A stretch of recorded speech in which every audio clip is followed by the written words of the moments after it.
ไปคือการกำหนดทิศแล้วมันก็จะออกมาให้เราเห็นข้อมูลหลายๆอันคือตัวนี้เดี๋ยวเข้าไปเบิ่ง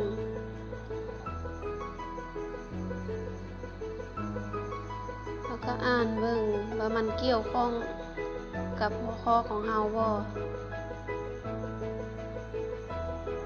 โอเคเนาะเห็นมันเกี่ยวข้องแล้วเราก็จะแชร์ออกเมียนก็คือว่าเขาจะแชร์เป็นลิงก์นี่เข้าทางอีเมลหรือทางอีหยังก็ได้เนาะอันนี้เขาจะแชร์เข้าทางบอทแอปเพื่อที่เราจะคัดลอกเอาลิงก์ไปใส่ในการอัพลง YouTube ต่อไปเนาะนี่ค่ะจะแชร์เข้าเบอร์ตัวใดก่อนก็ได้เนาะแชร์ให้มันค้างเมียน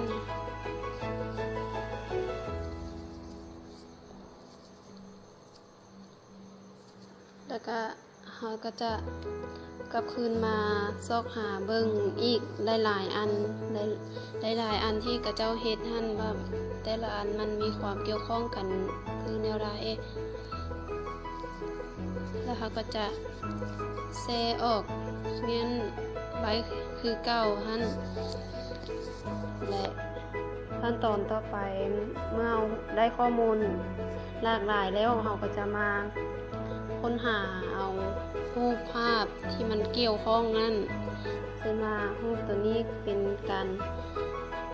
หันหน้าไปทางทิศเหนือบ่ทิศใต้บ่สิเนาะเราก็จะบันทึกหรือว่าแคปรูปเอารูปนี่ก็เราก็จะแชร์ออกแชร์รูปนี่ก็ต้องแชร์ออกเนาะเพราะว่าเราจะได้คัดลอกเอาลิงก์รูปนี่ไปอ้างอิงในตอนเราเอาลง YouTube หั่น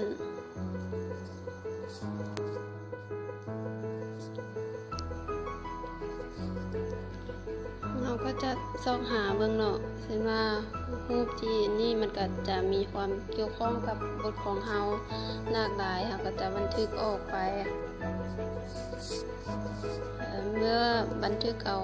รูปและข้อมูลต่างๆเราก็จะเข้าในโปรแกรม KineMaster กันเลยเนาะแล้วก็จะเข้าไปในตัวที่สร้างวิดีโอใหม่กับตัวพวกหั่นแล้วก็สำหรับตัว 16:9 นี่มันเหมาะสมในการอัพลงดู YouTube แล้วก็9:16 นี่แม่นเหมาะสมในการอัพลงเพจมุกซิบอเนาะมันจะเต็มหน้าจอเลยตัว9:16 นี่นะแล้วก็จะเลือกเข้าในตัว 16:9 นี่แล้วขั้นตอนทำอีกเนาะมันก็จะเข้าตัวมีเดียวหั่นแล้วก็เลือกเอารูปภาพหรือว่าเป็นวิดีโอก็ได้เช่นกันที่เราบันทึกออกจากข้อมูลที่เราซอกหาในเบื้องต้นเมื่อกี้ก็จะได้เป็นลักษณะแบบนี้สำหรับว่าถ้าว่ารูปภาพนี้เราอยากให้มันเริ่มต้นแต่ใส่ไปเราก็คลิกเข้าที่รูปภาพนี้ให้มันเป็นขอบสีเหลืองๆจังซี่เนาะแล้วก็จะเข้าตัวนี้ก็คือว่าตัวรูปที่มันขึ้นทำทิศนี่แม่นตอนทำทิศเราอยากให้มันเห็นหรือใส่ไปสมมติว่าเราก็จะให้มันเห็นในส่วนนี้ไปเนาะแล้วตัวนี้แม่นตัวสุดท้ายเราอยากให้มันเห็นตัวใดเราจะซูมเข้าไปให้มันอยากให้มันเห็นบนใดมาลองเบิ่งเนาะ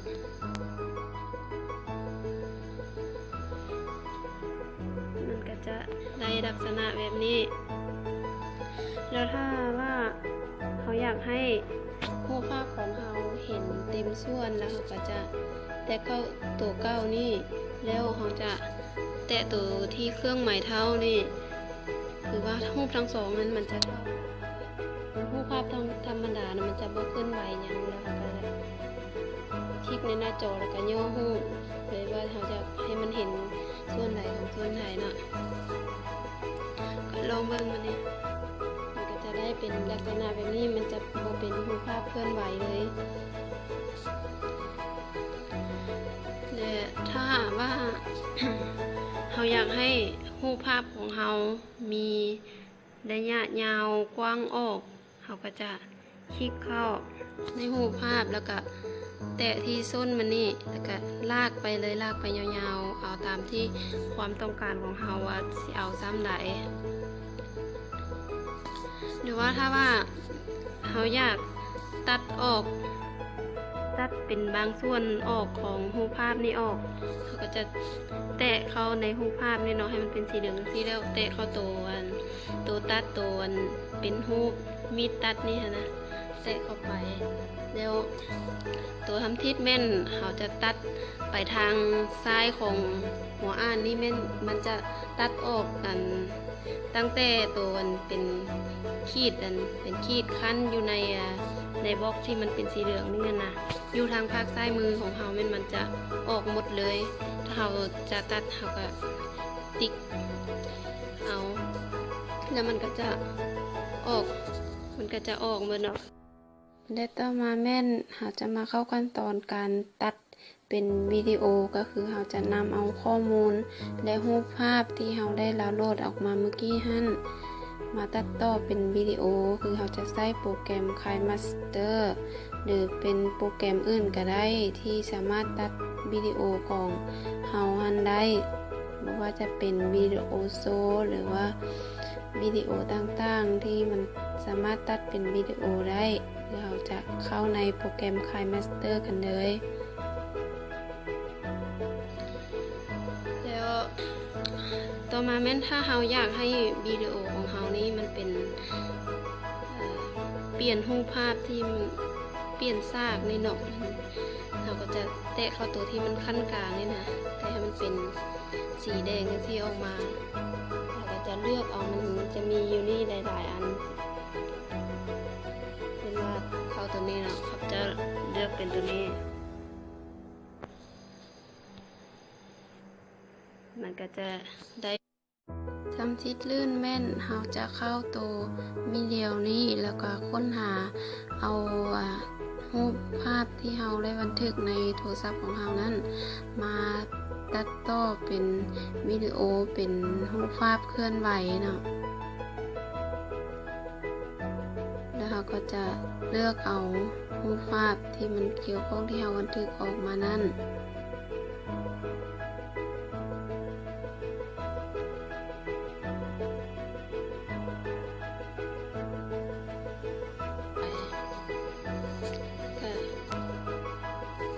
เขียนใช่ว่าสมมติว่านี่เป็นเขียนเป็นวิชา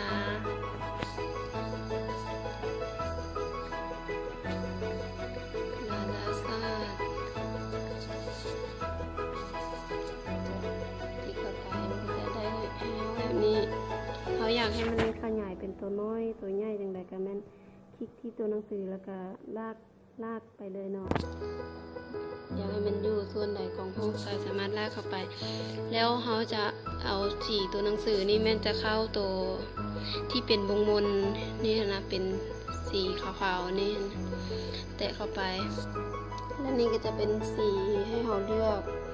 แต่ละอันรูปตัวนี้จะเอาเป็นสีม่วงสินะเมื่อเขาจะเอาแล้วเขาก็ติ๊กเข้าก็จะได้เป็นลักษณะแบบนี้แล้วถ้าว่าเขาอยากให้ตัวหนังสือของเรามันเคลื่อนไหวไปทางซ้ายบ่หรือทางขวาบ่เราก็จะสามารถเลือกได้ตามใจเรามากเลยเนาะในตัวนี้มันจะมีเราหลากหลายเช่นว่าการเคลื่อนไหวตรงนี้เนาะจะลองเข้าไปเบิ่งมันจะมีหลากหลายออกมาสิเนาะ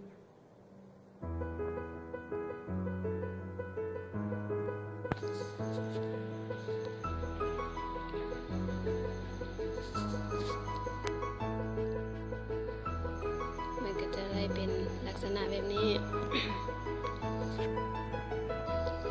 ต่อมาถ้าเราอยากใส่รูปประกอบในรูปภาพตัวนี้ให้มันอยู่นี่ เข้าตัวไดเยอร์นี่เข้าไปแล้วก็เข้าตัวมีเดียว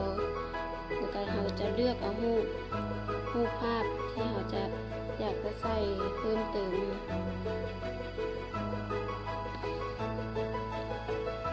ว่าเราจะสมมติว่าข้าพเจ้าจะเอารูปนี้เข้าไปเติมนะมันก็จะได้เป็นแบบนี้เราหรือเขาจะเอาเป็นวิดีโอหรือว่าเป็นรูปภาพมาใส่ก็ได้คือกันนะตัวนี้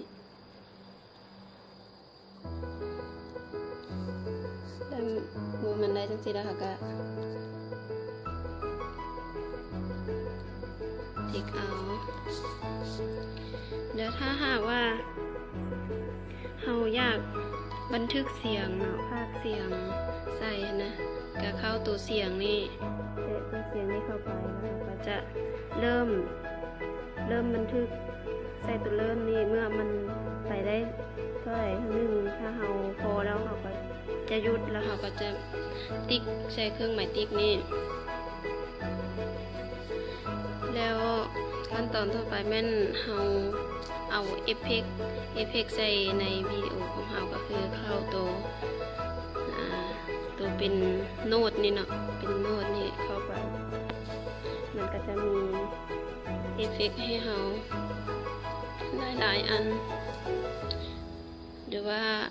ถ้ามันยังบ่ขึ้นในอันนี้เนาะที่เรายังบ่ทันได้เราโหลดออกมาก็เข้าตัวเฟงตัวทำทิศนี่เนาะเข้าตัวนี้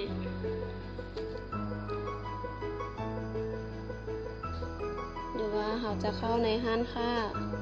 เข้าตัวนี้เนาะเป็นห้านค่าแล้วก็มันจะมีเราเลือกเป็นมิวสิกหรือว่าทำทิศเราก็จะฟังเบิ่งก่อนเนาะถ้ามันเอาแล้วก็ดาวน์โหลดแล้วเมื่อมันได้แล้วเขาก็จะมาเข้าตัวนี้คือเก้าแล้วก็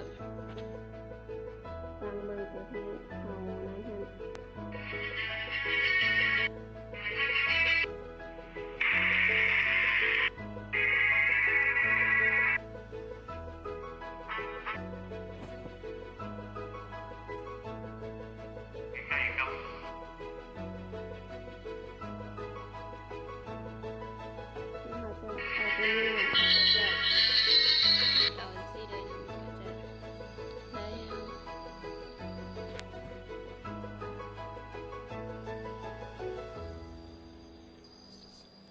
แล้วเราก็จะ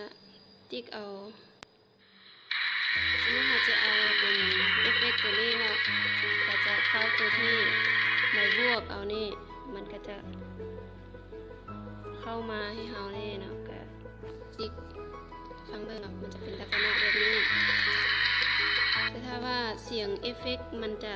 ลังแฮนก้อนเสียงเรานี่เราก็จะแตะเข้าไปปั๊บเนาะไปปั๊บเสียงเอฟเฟกต์นี่จะแตะเข้าในเสียงเอฟเฟกต์นี่ให้มันเป็นสีเหลืองๆจังซี่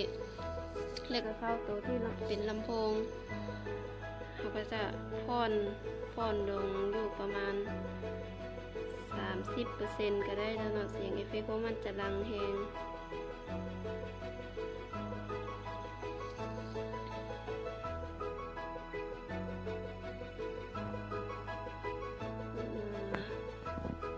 ลองฟังเบิ่งเนาะ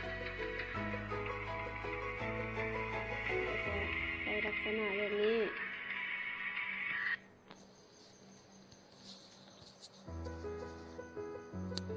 และนี่ก็จะเป็นวิดีโอที่ข้าพเจ้าได้ตัดแล้วก็ได้แต่งตกแต่งมันสมบูรณ์แล้วเนาะก็จะมาลองฟังกันเบิ่ง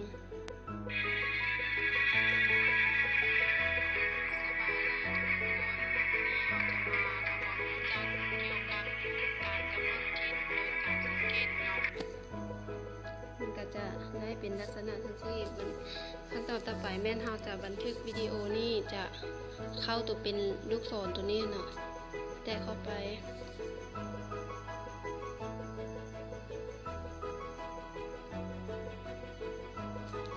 ก็จะมาแตะใส่ตัวที่เราตัดแล้วนี่คือเป็นวิดีโอตัวนี้เนาะแล้วเราจะมาเข้าตัวที่แล้วเราจะเข้าตัวที่มันเป็นจ้ำ3 อันนี่เนาะก็คือแชร์วิดีโอนี้ออกจะแตะเข้าไปแล้วก็เข้าตัวนี่แตะตัวนี้เข้าไปเขาก็จะเข้าไปตัวข้ามไปก่อนนี่มันก็จะบันทึกให้เราจังซี่เนาะเมื่อมันขึ้นตัวนี้เต็มห้อยก็แสดงว่าวิดีโอเราได้แล้วเนาะตัวการดิ้นตัวโปรแกรมคลายมาสเตอร์นี่แม่นแนะนำให้ไปค้นหาวิธีการดิ้นตื้มใน YouTube กับเจ้าจะมีคนมาสอนใน YouTube เนาะเกี่ยวกับโปรแกรมตัวนี้อย่างละเอียดเลยต่อไปแม่นขั้นตอนที่เราอัพลงวิดีโอของเราลงใน YouTube ก็คือว่าทิดเข้าไปใน YouTube เข้าไปแล้วเราก็จะเข้าไปแตะเข้าในสุ่มเป็นกล้องนี่เนาะกล้องถ่ายวิดีโอนี่ถ้าว่าหัวข้อของผู้ใดที่มีในแล้วเราก็จะเลือกเอาวิดีโอที่เราจะอัพลงนั่นตำรานั้นสำหรับตัวนี้แม่นเราจะเข้าใน Google ใส่ชื่อเรื่องที่ใส่ชื่อหัวข้อที่เราได้นั่นคือของค่อยแม่นการกำหนดทิศเหนือ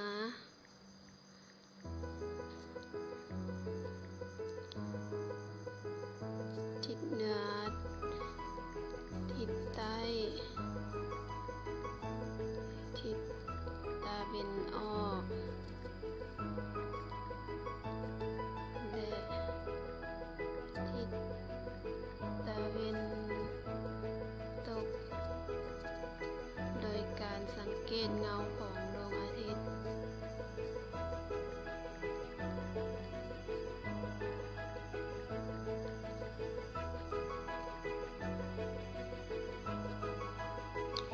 แล้วเราก็จะมาเข้าไปในคำอธิบายคือเราจะอธิบายเกี่ยวกับวิดีโอของเรานั่นว่ามันอธิบายเกี่ยวกับอีหยังเราเว้าขนาดมันเว้าไปแล้วเราก็จะมาอธิบายในคำอธิบายนี่ก็คือคำที่แม่นเราจะใส่ชื่อของเราก็คือ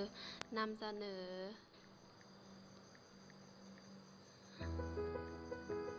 โดยก็ธรรมะวงแล้วต่อมาแม่นเราจะใส่ครูประจำวิชาก็คือครูที่สอนเราหั่นก็คือเป็นจกทปาวีสุวรรณวงศ์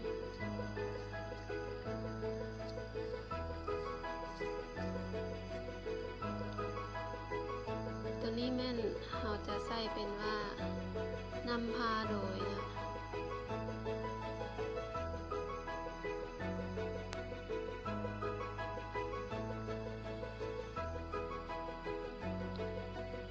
แล้วต่อมาแม่นเราจะใส่เป็นคำเบ้าที่เราเว้าหั่น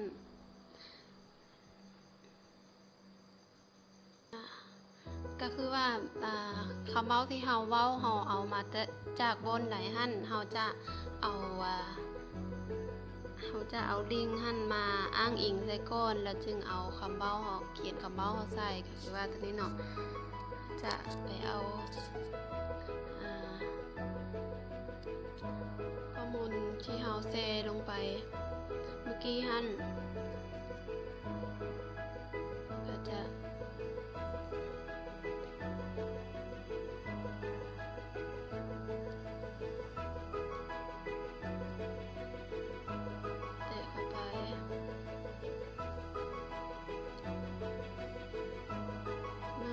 เข้าได้แล้วเนาะก็จะ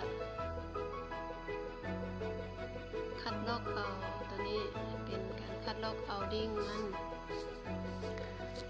แล้วก็จะมาวางใส่ในตัวที่ข้อมูลและต่อมาแม่นเราจะมาเข้าขั้นตอนการตัด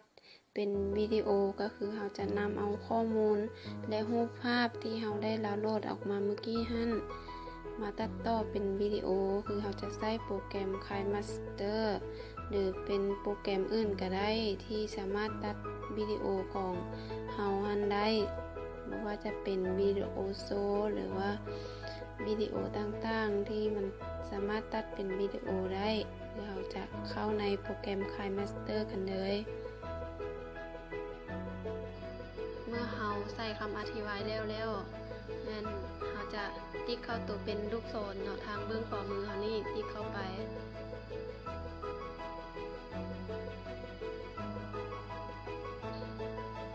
แล้วมันก็จะกำลังอัปโหลดลงใน YouTube ให้เราเนาะถ้าว่าตัวที่เป็นสีฟ้านี่เนาะขึ้นเต็มในวิดีโอของเราก็แสดงว่าเราสามารถอัปโหลดวิดีโอนี้ทำชิดลื่นแม่นเราจะเข้าตัววิดีโอนี้แล้วก็ค้นหาเอารูปภาพที่เราได้บันทึกใน